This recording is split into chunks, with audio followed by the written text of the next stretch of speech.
नमस्कार बाटेकाटे कार्यक्रम को आपण को स्वागत। हाँ श्रोता बंधु, आज पवित्र रामनवमी। रामनवमी अवसर में आमर समस्त श्रोता बंधु को अनेक अनेक शुभेच्छा एवं शुभकामना। आज मंदिर ठारू आरंभ करी प्रत्येक जगार राम नाम, राम कथा, रामचरितमानस, राममानस पारायण चारिआडे चली। आम पाखरे आज आम जड़े प्रवचिका ममता पट्टनायक को पाइछु।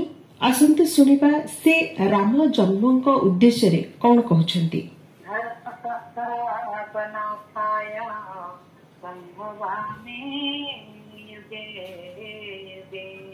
भगवत गीता रे भगवान अर्जुन को कहले, हे अर्जुन, यदा यदा हि धर्मस्य ग्लानि भवति भारत, ज्यों ज्यों समय धर्मर अवक्षय हुए, अधर्म बढ़ चले, अत्याचार बढ़ चले, जहाँ कि गोस्वामी तुलसीदास रामचरित मानस कहले, जगु जगु होई धर्म सिंहाने बढ़ई असुर अधम विमाने, तब तब प्रभु धरि विविध शरीर हरई कृपाने सजन पीरा जगु जगु होई कथा पूरी तुलसीदास कहले, जब जब होई धर्म सिंहाने बढ़ई असुर अधम अभिमानी, सही समय तब तब प्रभु धरि विविध शरीरा हरई कृपाने सज्जन पीरा। ए सज्जन मानकर पीड़ा हरण निमंते, देवता मानकर प्रतिष्ठा निमंते, राक्षस मानकर खर दूषण सृष्टि राक्षस मानकर विनाश निमंते, खर राक्षसर शत्रु भगवान आविर्भाव हंती। बीरबल को तात्पर्य कहले, हे बीरबल, तुम तो सब कौच आमर प्रभु मोर प्रभु मोर प्रभु मोर प्रभु। तुमर प्रभु जदि एते शक्तिमान, एते शक्तिशाली, एते क्षमतावान, सारा मात्र के सब किसी करिपारथांते, से भगवान से ओल्हे आसी कहीं तुम मान रक्षा कले। से तो ऊपर थाई सब सी तो माने सर्वसमर्थ, से जो रही जहाँ चाहिए ताहा करिपारन्ते। तेरे तुम प्रभु ये मनीष अवतार ओल्हे आसले कहीं। बीरबल कहले, हे राजा, मो प्रभु मनुष्य मान को बहुत भल पाती, देवता मान को बहुत भल पाती, दुख को विनाश करने ओल्हे आसे। आपड़ बुझी पारना, ठीक समय आसले आप से प्रश्न उत्तर बुझे। किए कहले? बीरबल कहले। हठात बीरबल सामने गोटे पुओ अच्छी पुओ पुओ बस पुओ बस हठात सी कह कि अरे अरे मो पुओटा से पुओ चढ़ी जाती, गली पड़ पुओ को से पिला पुओ ऊपर गली पड़ा। तात्पर कहले, अरे मो पुओटा गली पड़ा, पुत्र चल चल चल दौड़ी दौड़ी चल। समस्त सैन्य सामंत समस्त दौड़ी दौड़ी डाकिले, समस्त दौड़ी गले।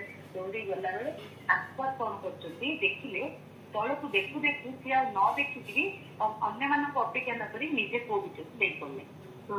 निजे जो पुओ भितर दे पड़े, से पिलाटी से पिला नथिला, से गोटे पिलार कंढी थिला। एटा होची बीरबलंकर अकबर जो प्रश्न करथिले, बीरबल ता पई उत्तर सजाथिले। बाहर अकबर बाहर से बीरबल टिके हसिले, कहले, ए अकबर, आपण टिके मोर प्रश्नर उत्तर आपण सुनतु। आपण प्रश्न करथिले ना, तुमर प्रभु काहे ओल्हे आसंती। वर्तमान आपण तो एते बड़ दिग्विजयी सम्राट, आपण इंगित मात्र के आपनकर सैन्य सामंत सब किसी पिला को उद्धार करि पारथाले, आपण काहे ओल्हे पड़ले। तो अकबर कहले, अरे सी पूरा मो पिलाटा।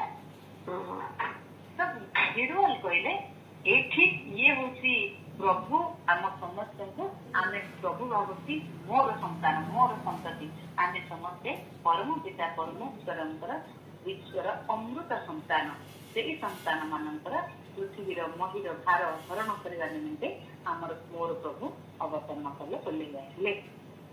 ये प्रश्नर उत्तर कहबार तात्पर्य, भगवान एइथिपाई आसंती जो जो समय पुणी भगवान आसिकी कौन करती, यही सब कम करती। जड़े राजा प्रश्न कले, प्रश्न कले, पंडित समाज को डकैले, पंडित समाज समस्या आसिले, राजा प्रश्न था, ये पवित्र समाज मोर प्रथम प्रश्न होती, भगवान केउठी अछंती, केउठी रहंती, भगवान केउ आड़े चाहती, द्वितीय प्रश्न भगवान कौन କରନ୍ତି? ଇଏ ହଉଛି ତୃତୀୟ ପ୍ରଶ୍ନ। ତ ସବୁ ପଣ୍ଡିତ ମାନଙ୍କୁ ଭୟ ଲାଗିଲା, କିଏ କାହାର କୌଣସି ପ୍ରକାର ଉତ୍ତର ଦେଲେ। ତ ଜଣେ ମାନେ ମୁଖ୍ୟ ପଣ୍ଡିତଙ୍କର ତାଙ୍କର ଜଣେ ସେବକ ଥିଲା। ସେ ସେବକ କଣ କଲା, ସେ ସେବକ ବହୁତ ଚାଲାକ ଥିଲା। ସେବକ କହିଲା, ମହାରାଜ ମୋ ପ୍ରଶ୍ନର ଉତ୍ତର ଦେବି। ଆରେ ହେ, ତମେ କଣ ମୋ ପ୍ରଶ୍ନର ଉତ୍ତର ଦେବ? ଯୋଉଠି ପଣ୍ଡିତ ସମାଜଙ୍କ ପାଇଁ ପ୍ରଶ୍ନ ଅଛି, ତମେ ତ ଛାର ଜଣେ ସେବକ। ତ ସେ ସେବକ ଉତ୍ତର ଦେଲେ, କହିଲେ ହେ ମହାରାଜ, ଯୋଉଠି ସେବକ ଦ୍ଵାରା କାମ ହେଇପାରିବ ସେଇଠି ମୋର ମାଲିକର ଆବଶ୍ୟକ କଣ, ମୋର ପଣ୍ଡିତଙ୍କର ଆବଶ୍ୟକ କଣ? ପ୍ରଶ୍ନର ଉତ୍ତର ଆପଣ ଶୁଣି ନିଅନ୍ତୁ, ତାପରେ ଆପଣଙ୍କୁ ସନ୍ତୋଷ ନ ଲାଗିଲେ ଦୂସରା କଥା କହିବେ। ଠିକ ଅଛି। ସେ ରାଜାଙ୍କୁ କହିଲେ, ଆପଣ ଗୋଟେ ଗ୍ଲାସରେ କିଛି କ୍ଷୀର ନେଇକି ଆସନ୍ତୁ। ରାଜା କହିଲେ, ଇଏ କଣ ଏସବୁ କହିଲେ? ନା ଆପଣ ପ୍ରଶ୍ନର ଉତ୍ତର ଚାହୁଁଛନ୍ତି, ଉତ୍ତର ଦେବେ। ଉତ୍ତର ଦେବା ଲୋକ ଯାହା କହିବେ ତାହା ଶୁଣିବେ ନା। ଠିକ ଅଛି। ତାଙ୍କର ମନ୍ତ୍ରୀ ପରିଷଦଙ୍କୁ ଇଶାରା କଲେ, ଗ୍ଲାସରେ କ୍ଷୀର ନେଇକି ଆସିଲେ। ତାଙ୍କୁ ରାଜାଙ୍କୁ ପ୍ରଶ୍ନ ହେଲା, କ୍ଷୀରରେ ଲହୁଣୀ ନା ତଳେ ଅଛି, ନା ମଝିରେ ଅଛି, ନା ଉପରେ ଅଛି? କିଏ କହିଲା ତଳେ ଅଛି, କିଏ କହିଲା ମଝିରେ ଅଛି, କିଏ କହିଲା ଉପରେ ଅଛି? ଉତ୍ତର କଣ ହେଲା? ପଣ୍ଡିତ କହିଲେ, ପଣ୍ଡିତଙ୍କର ସେବକ କହିଲେ, କ୍ଷୀରରେ ଲହୁଣୀ ମାନେ ଯେତିକି ବିନ୍ଦୁ ଅଛି କ୍ଷୀର, ସେତିକି ବିନ୍ଦୁ ଅଛି ଲହୁଣୀ। ସେଇ ଜାଗା ସବୁଥିରେ ଲହୁଣୀ ଭରପୁର ହେଇକି ରହିଛି। ପ୍ରଶ୍ନର ଉତ୍ତର ରାଜାଙ୍କର ମନକୁ ପାଇଲା। ତ ରାଜାଙ୍କର ପ୍ରଥମ ଇଏ ପଚାରିଲେ, ଆପଣ ପ୍ରଶ୍ନ, ମୁଁ ତମକୁ ପ୍ରଶ୍ନ ପଚାରିଲି କଣ, ତମେ ଉତ୍ତର ଦଉଛ କଣ? ନା ଆପଣ ପ୍ରଶ୍ନ ପଚାରିଥିଲେ ଭଗବାନ କେଉଁଠି ରହନ୍ତି? ଏ ମହାରାଜ, ଆପଣ ଏଇଥିରେ ପ୍ରମାଣିତ କରାଗଲା ଯେ ଆପଣଙ୍କୁ ଭଗବାନ ମଧ୍ୟ ଅତ୍ର ତତ୍ର ସର୍ବତ୍ର ବିଦ୍ୟମାନ। ଅତ୍ର ତତ୍ର ସର୍ବତ୍ର ବିଦ୍ୟମାନ, ହରି ବ୍ୟାପକ ସର୍ବତ୍ର ସମାନ, ପ୍ରେମ ସେ ପ୍ରଗଟ ହୋଇକି ଜାନା। ଯେମିତି ମନ୍ଥନ କଲେ ଲହୁଣୀ ଆସେ କ୍ଷୀରରୁ, ସେମିତି ଭଗବାନଙ୍କ ପ୍ରତି ଭାବ ଭକ୍ତି ଶ୍ରଦ୍ଧା ଯୋଉମାନେ ରଖନ୍ତି, ଭଗବାନ ସେତେବେଳେ ପ୍ରାଗଟ୍ୟ ହୁଅନ୍ତି। ଇଏ ଯୋଉ ସେବକ ବଡ ମାନେ ଚତୁରତାର ସହ ଉତ୍ତର ଦେଲେ। ମହାରାଜଙ୍କୁ କହିଲେ, ହେ ମହାରାଜ, ଆପଣ ସିଂହାସନରୁ ଓହ୍ଲେଇ ଆସି ଟିକେ ତଳେ ବସନ୍ତୁ। ରାଜା କହିଲେ, ଇଏ କଣ ମତେ ତଳ ଉପର ବସ ଉଠ କଲାନି? ଆରେ ବସି ମୁଁ କାହିଁକି ତଳେ ବସିବି? ନା ରେ, ଆପଣ ପ୍ରଶ୍ନ ପଚାରୁଛନ୍ତି, ପ୍ରଶ୍ନର ଉତ୍ତର ପାଇବା ପର୍ଯ୍ୟନ୍ତ ଆପଣ ଆମ କଥା ଶୁଣିବେ। ତାପରେ ସିଏ କଣ କଲା, ଯାଇକି ବସି ପଡିଲା ଉପରେ ଆସନରେ, ସିଂହାସନରେ। କିଏ? ସେବକ। ରାଜା କହିଲେ, ଇଏ କି କଥା? ସମସ୍ତେ କହିଲେ, ଆରେ ଉଠ ଉଠ ଉଠ। ଆରେ ବାପ୍, ଆପଣ ଗୋଟିଏ କଥା କୁହନ୍ତୁ ମହାରାଜ, ପ୍ରଶ୍ନ ପଚାରିବା ଲୋକର ସ୍ଥାନ କୋଉଠି, ଉତ୍ତର ଦେବାର ଲୋକର ସ୍ଥାନ କୋଉଠି? ସମସ୍ତେ କହିଲେ, ଉତ୍ତର ଦେବାର ଲୋକ ଠିକ ସ୍ଥାନ ଉଚ୍ଚରେ। ଏପର୍ଯ୍ୟନ୍ତ ମୁଁ ସେଇ କଥା କହିନଥିଲି, ମତେ ଏବେ ମନକୁ ଆସିଲା, ମୁଁ ସେଇ କଥା କହିଲି। ତେଣୁ କିଛି ସମୟ ଆପଣ ତଳେ ବସନ୍ତୁ, କିଛି ସମୟ ମୁଁ ଉପରେ ବସିବି, ମୋର ଉତ୍ତର ସରିଲା ପରେ ମୁଁ ତଳେ ବସିବି। ତାପରେ ସିଏ ଯେତେବେଳେ ଉପରେ ବସିଲା, ରାଜା ଅବାକ ହେଇକି ଚାହିଁଲେ। ସେବକ କହିଲା, ମହାରାଜ ଉତ୍ତର ପାଇଲେ? କଣ ଉତ୍ତର ପାଇବି? ନା ଆପଣଙ୍କର ତୃତୀୟ ପ୍ରଶ୍ନ ଥିଲା, ଭଗବାନ କଣ କରନ୍ତି? ଭଗବାନ ଏଇଆ ହିଁ କରନ୍ତି, କେତେବେଳେ ଦୁଃଖୀକୁ ରଙ୍କି କରନ୍ତି, କେତେବେଳେ ରଙ୍କିକୁ ରାଜନ କରନ୍ତି, କେତେବେଳେ ରାଜାଙ୍କୁ ତଳେ ବସନ୍ତି, ଆଉ କେତେବେଳେ ସେବକକୁ ଉପରେ ବସନ୍ତି। ଭଗବାନ ଯେତେବେଳେ ଯାହା କରିବା କଥା ବିଚାର କରି ସେ ଉପଯୁକ୍ତ କାମ ଉପଯୁକ୍ତ ସମୟରେ କରନ୍ତି, ଏହା ଭଗବାନ କରନ୍ତି। ଭଗବାନ କଣ ପାଇଁ ଆସନ୍ତି, କଣ କରନ୍ତି, କଣ କୁଆଡେ ଦେଖନ୍ତି, ଆସିଲା ପରେ ଫେରେ କୋଉଠିକି ଆସିବେ? ନା ଭଗବାନ ଯୋଗ୍ୟତାର ଅଧିକାରୀ କରୁଛନ୍ତି। ମୁଁ ଯିବି ଯେ କାହା ପାଖକୁ ଯିବି, କାହା ଗର୍ଭକୁ ଯିବି, କାହା ଘରକୁ ଯିବି, କିଏ ସେ ଯୋଗ୍ୟତାର ଅଧିକାରୀ? ଯୋଉମାନେ ଅନେକ ଦିନ ଧରି, ଦୀର୍ଘ ଦିନ ଧରି ତପସ୍ୟା କରି ରହିଛନ୍ତି, ଭଗବାନ ସେମାନଙ୍କୁ ବର ଦେଇ ସାରିଛନ୍ତି। କଶ୍ୟପ ଅଦିତିଙ୍କୁ ମଧ୍ୟ ବର ଦେଇଥିଲେ। ସେମାନେ ଦଶରଥ କୌଶଲ୍ୟା ନାମରେ ଜନ୍ମ ହେଲେ। ସେତେବେଳେ ରାକ୍ଷସ ମାନେ ତାଙ୍କ ପୂର୍ବରୁ ବହୁତ ଉପଦ୍ରବ କରୁଥିଲେ। ଦେବତା ମାନେ ଯାଇକି ସ୍ତୁତି କରିଥିଲେ। ଧରଣୀ ମାତା ମଧ୍ୟ ଗାଈ ରୂପରେ ଯାଇକରି ସ୍ତୁତି କରିଥିଲେ। ତାପରେ ପ୍ରଭୁ କଥା ଦେଇଥିଲେ, ତୁମେ ଯାଅ, କିଛି ଦିନ ମଧ୍ୟରେ ମୁଁ ତୁମେ ମାନେ ଅମରାବତୀ ଇନ୍ଦ୍ରପୁରରେ ଆରାମସେ ନିବାସ କର। ମୁଁ ଅଳ୍ପ କିଛି ଦିନ ଦୂରରେ ମୋର ଅନଶନ ସହିତ ମୁଁ ଯିବି, 4 ଭାଇ ରୂପରେ ଯିବି। ଏଇ କଥା ଉତ୍ତର ଦେଇଥିଲେ। ସେଇ ସମୟକୁ ସମସ୍ତେ ଅପେକ୍ଷା କରି ରହିଥିଲେ। ପ୍ରଭୁ ସେତେବେଳେ ବିଚାର କଲେ ଯେ ଏବେ ବର୍ତ୍ତମାନ ଆସିବା ସମୟ ହେଇଥିଲା। ସେଇ ଦିନ ହଉଛି ଆଜିର ଦିନ, ଶ୍ରୀ ରାମ ନବମୀ। ଆଜିର ଦିନରେ ଭଗବାନଙ୍କର ଆଗମନ ହେଇଛନ୍ତି। ତେଣୁକରି ଏଇ ଦିନକୁ ଆମେ ସମସ୍ତେ ପାଳନ କରିବା। କୋଉଠି ଗଲେ ଭଗବାନ? ଅବଧପୁରୀ ରଘୁକୁଳ ମଣିରାଉ, ବେଦ ବିଦିତ ଦେଇ ଦଶରଥ ନାଉ।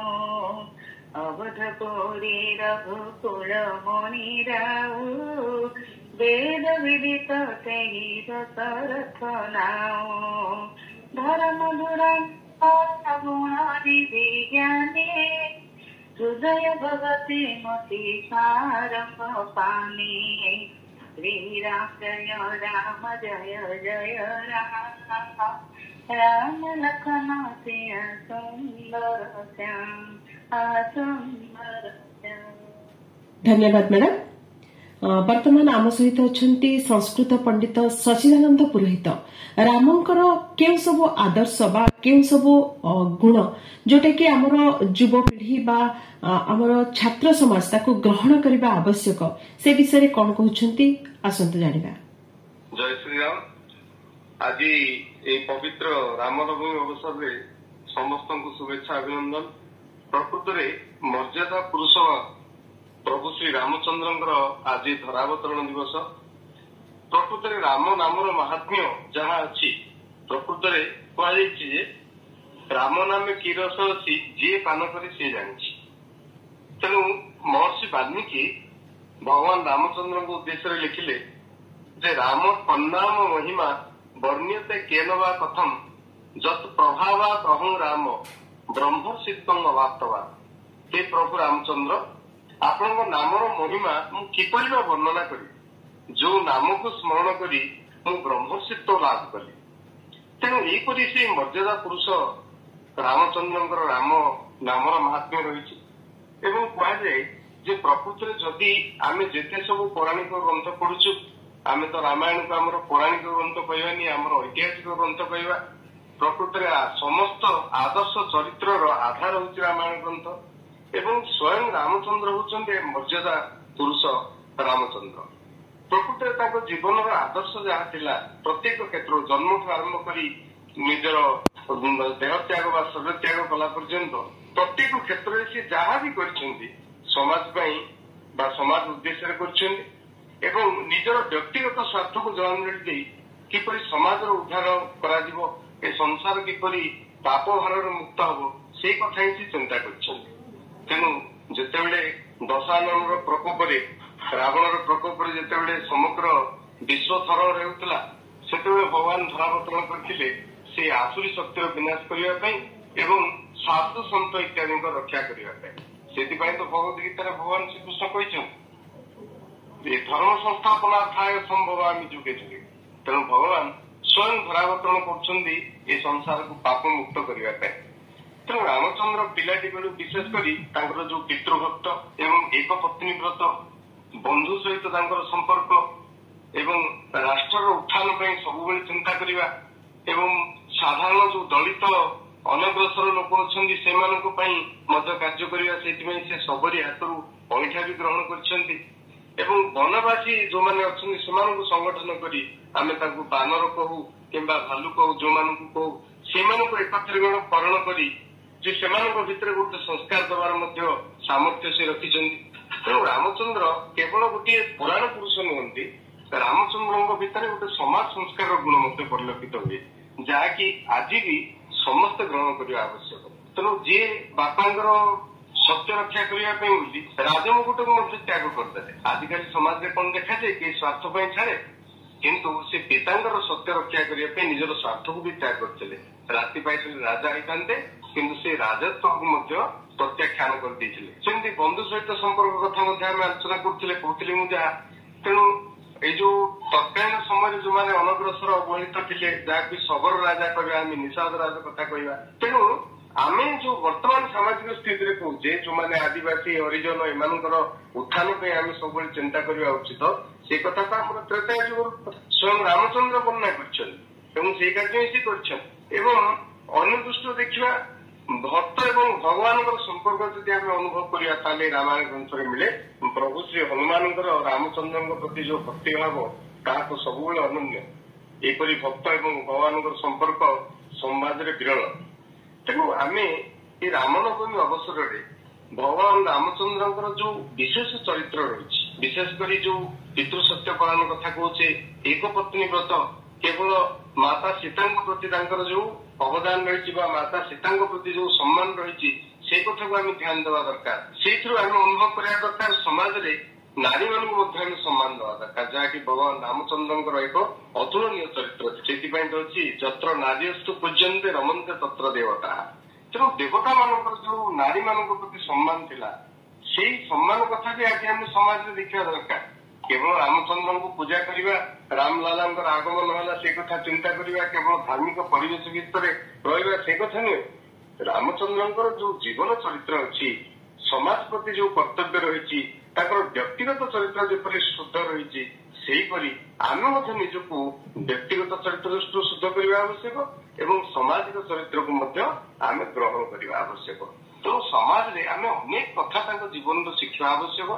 ଆଉ ଯଦି ଆମେ ତାଙ୍କର ଆଦର୍ଶକୁ ସମାଜରେ ଆମେ ଆମ ନିଜ ଜୀବନରେ ପ୍ରତିଫଳିତ କରିବା ଏବଂ ରାଷ୍ଟ୍ର ଉତ୍ଥାନ ପାଇଁ ଯଦି ଦେଖିବା, ସେଇଥିପାଇଁ ତ ସେ କହିଛନ୍ତି ଯେ ଜନନୀ ଜନ୍ମଭୂମି ସ୍ୱର୍ଗାଦତି କରିଅଛି। ଏତେ ବଡ ସ୍ୱର୍ଣ୍ଣର ଲଙ୍କାକୁ ସେ ଗ୍ରହଣ କରିନାହାନ୍ତି। କହିଛନ୍ତି ଯେ ମୋର ମା ଏବଂ ମାତୃଭୂମି ଇଏ ହେଉଛି ସବୁଠୁ ଅଧିକ, ସ୍ୱର୍ଗଠାରୁ ମଧ୍ୟ ଅଧିକ। ତେଣୁ ମୋର ମା ଓ ମାତୃଭୂମି ପ୍ରତି ମୋର କର୍ତ୍ତବ୍ୟ ରହିଛି। ତେଣୁ ଆମେ ଏକ ଭଗବାନ ରାମଚନ୍ଦ୍ରଙ୍କର ମର୍ଯ୍ୟାଦା ପୁରୁଷୋତ୍ତମ ରାମଚନ୍ଦ୍ରଙ୍କର ବଂଶଜ ଆମେ ଦାୟାଦ ଅଛୁ।